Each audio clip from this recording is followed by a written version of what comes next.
और उससे ज़्यादा सुंदर तो ये है भाई। कहने का मतलब ये है ना कि अभी 4-5 साल से उसका डाइवोर्स का केस चल रहा है। वो उसका मर्द अलग रहता है, ये अलग। कौन सा पक्षी, इस पक्षी का नाम अगर आप लोग जानते हो तो ज़रूर बताइए। Hello guys, welcome to my new blog. कैसे हैं आप लोग? उम्मीद करता हूँ अच्छे होंगे। तो गाइस, जैसा कि मैं आप लोगों से कहता रहता था कि मैं मॉर्निंग में उठूँगा, मॉर्निंग में जल्दी उठूँगा। तो आज काफ़ी जल्दी मैं उठ गया हूँ और अभी छत पे आ गया हूँ टहलने के लिए, क्योंकि मेरी आदत है, मैं अगर सुबह उठता हूँ तो छत पे अक्सर टहलने आता हूँ, क्योंकि जो मॉर्निंग की धूप होती है वो काफ़ी फ़ायदेमंद होती है। और यहाँ पे मैं कुछ दिखाना चाह रहा था आप लोगों को। एक पेड़ ये है, एक वो है, ये सब पीपल के पेड़ हैं, और एक वहाँ पे है, ठीक है। तो ये इन पेड़ों की पत्तियाँ झड़ रही थी, तो मैं आप लोगों को बस दिखाया हुआ था। उसकी सबसे पहले झड़ी हुई थी, और अभी आप देख पा रहे होंगे वो सबसे, उसकी पत्ती सबसे हरी है। और इस पेड़ की पत्ती अभी उतनी हरी नहीं है, अभी मतलब मैच्योर हो रही है कह लीजिए। और इस पेड़ की पत्ती अभी पनपना शुरू हुआ है। तो यहाँ मोरल ऑफ द स्टोरी मैं ये बताना चाहता हूँ कि लाइफ में भी ऐसे ही होता है कि एक वक्त आता है कि जीवन में ऐसा लगता है कि कुछ भी नहीं है, सब कुछ ख़त्म हो गया। लेकिन नहीं, ऐसा नहीं होता है। हमको नेचर से सीखना चाहिए कि पत्ती इसकी ख़त्म हो गई थी, झड़ गई थी, फिर धीरे धीरे पनपना शुरू हुआ, फिर धीरे धीरे में अभी बड़ी होंगी, फिर मेच्योरिटी में आएंगी, फिर जाके एक वक्त ऐसा आएगा ख़त्म हो जाएगी।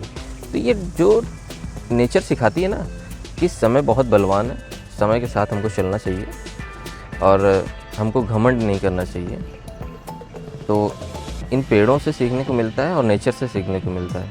तो ये मुझे बहुत अच्छा लगता है, और कहीं ना कहीं यही वजह है कि मैं नेचर से बहुत ज़्यादा कनेक्टेड रहता हूँ। सो गाइज़, अभी थोड़ा सा साफ़ सफाई वगैरह करना है, और उसके बाद फिर कोर्ट चलते हैं। और आज जो केस मैं हेयरिंग सुनूंगा, जिस केस की मैं उसकी हेयरिंग ज़रूर बताऊँगा।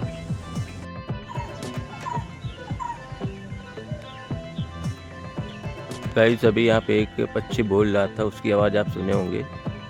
ये कौन सा पक्षी, इस पक्षी का नाम अगर आप लोग जानते हो तो ज़रूर बताइएगा। तो गई हमारे वीरेंद्र सर आज काफ़ी ज़्यादा थके हुए थे, सर दर्द कर रहा था। मतलब हमारे वीरेंद्र सर का सर में दर्द था, हेडेक था। तो बेचारे बॉटल पे अपना सर रख के हेड रेस्ट कर रहे थे, मतलब अपने सर को रेस्ट दे रहे थे। आपका दर्द दिखा रहा हूँ।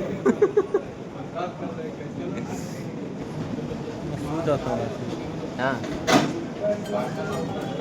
अभी मैं कोर्ट से आया हूँ, कोर्ट से आने के बाद अभी बाहर निकला, तो आप ये नज़ारा देख लो पहले। ये वाला क्या गज़ब का नज़ारा है, फुल नेचुरल वाइब है यहाँ पे। और ये देखो भाई, पत्ते कितने सुंदर पत्ते हैं, और उससे ज़्यादा सुंदर तो ये है भाई। सो गाइस, अभी हम चेंबर के लिए निकलते हैं, और आज मेरी तबीयत कुछ ठीक लग नहीं रही है। मैं सो गया था और अभी सो के उठा हूँ, तो थोड़ा सा फीवर जैसे लग रहा है मुझे, कुछ हरारत सी बनी हुई है। खैर देखते हैं, अभी चेंबर चलते हैं। आज ज़्यादा काम करने का मन नहीं है मेरा, कोशिश करूँगा कि मैं जल्दी आ जाऊँ वहाँ से। तो गाइस, अभी मैं छत पे आया हूँ। छत पे आने के बाद मैं यहाँ पे एलोवेरा देख रहा हूँ। यहाँ पे 2 गमले में एलोवेरा लगाया हुआ है।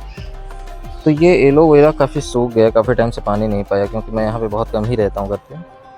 तो इसमें मुझे पानी डालना है, और ये 2-3 गमले रखे हैं, 2 4 2 6 7 गमले यहाँ हैं, और 3 गमले यहाँ पे हैं, 7 3 10। तो 10 गमलों में मुझे लगाना है, एक ये 3 यहाँ पे रखा हुआ है, 3 10 गमलों में मुझे लगाने हैं फूल के पेड़। तो मैं फूल के पेड़ लाऊंगा नीरज भाई के यहाँ से। तो अब मैं किसी दिन जाऊंगा नीरज भाई के यहाँ, मैं आप लोगों को नीरज भाई की नर्सरी दिखाऊंगा, जो गार्डनिंग वो किए हुए हैं। बहुत प्यारी है भाई, आप लोग देखोगे तो कहोगे हाँ, ये असली गार्डनिंग है। और नीरज भाई खुद से ही चीज़ों को सीख के, इंटरनेट से सीख के, और सारी जानकारी वहाँ से इकट्ठा करके वो वहाँ से फिर नर्सरी में जाते हैं, पौधे लाते हैं, सारी चीज़ें करते हैं। बहुत अच्छा गार्डन है भाई उनका, वहाँ पे बैठो तो बहुत अच्छी वाइब आती है। खैर, अब चलते हैं। मुझे रास्ते में गन्ने का दुकान दिखी, तो मैं यहाँ गन्ने का जूस पीने के लिए रुका। तो मुझे वहाँ पे सामने भी दिखा हमारे वकील साहब का घर है, और इधर भी वकील साहब का घर है। और मोस्टली ये जो एरिया है, यहाँ पे ज़्यादातर वकीलों का ही घर है। तो ये रौला है भाई। अभी हम लोग चेंबर आ गए हैं, और चेंबर आते ही आप लोग देखो, अभी कोई नहीं आया। आज हम लोग इतना ज़्यादा पहले आ गए थे, और चलते हैं अंदर। देखिए यहाँ पे कोई नहीं है।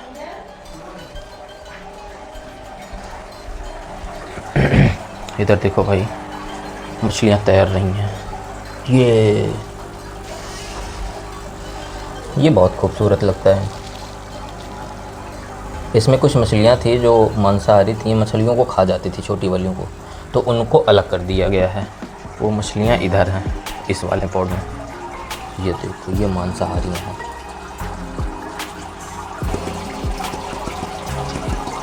देखो भाई, ऐसे करने से सब इकट्ठा हो जाते हैं, इनको लगता है कि चारा मिलने वाला है।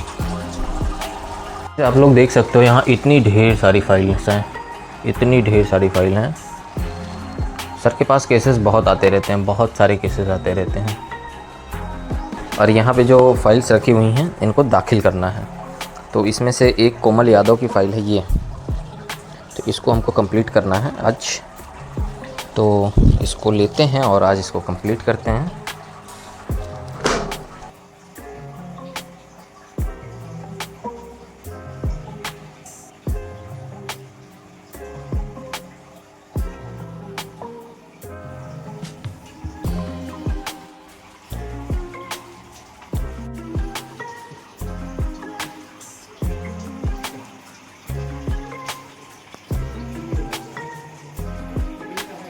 सो गाइस, चैम्बर से मैं घर आ गया हूँ और खाना वगैरह भी खा लिया हूँ। आप लोगों को जैसा कि मैं वादा किया हूँ कि डेली कोई ना कोई एक केस मैं ज़रूर सुनाया करूँगा आपको कोर्ट का।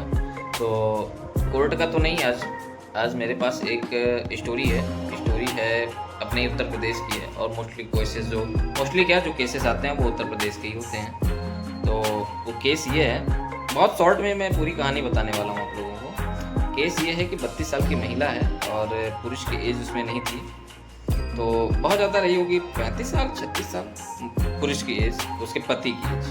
तो ये इन लोगों का डाइवोर्स का केस चल रहा है, कम से कम 5 से 6 साल हो गए। और आज की डेट में उस महिला की एज है 32 साल। तो आप ये समझ लो कि लगभग 27 से 28 साल की रही होगी लड़की, वो औरत, तब से उसका डाइवोर्स का मामला चल रहा है। उसका एक बच्चा भी है, ठीक है। तो उससे पहले इनकी शादी हुई होगी।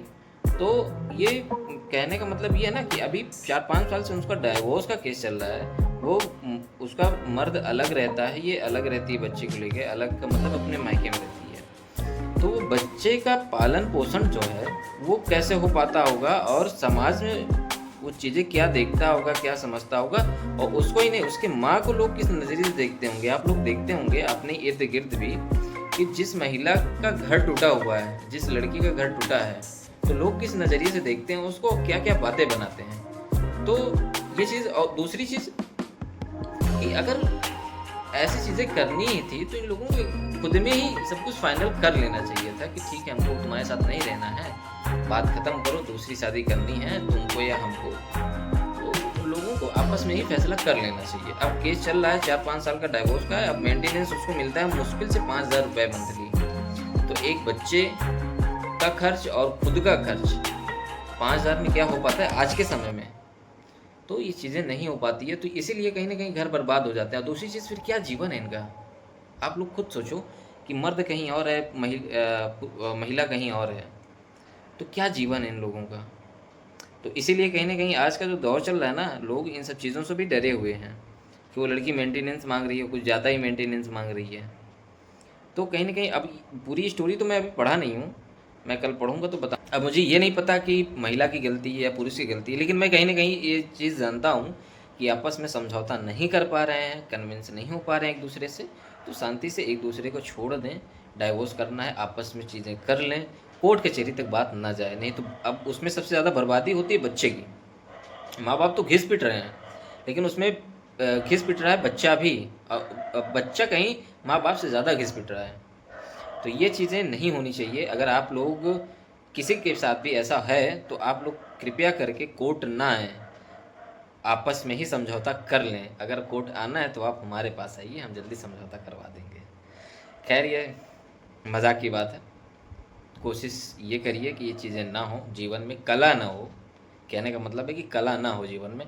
आप लोग अच्छे से जियो, मिल बांट के जियो, कम है कम खाओ, अच्छे से रहो, खुश रहो।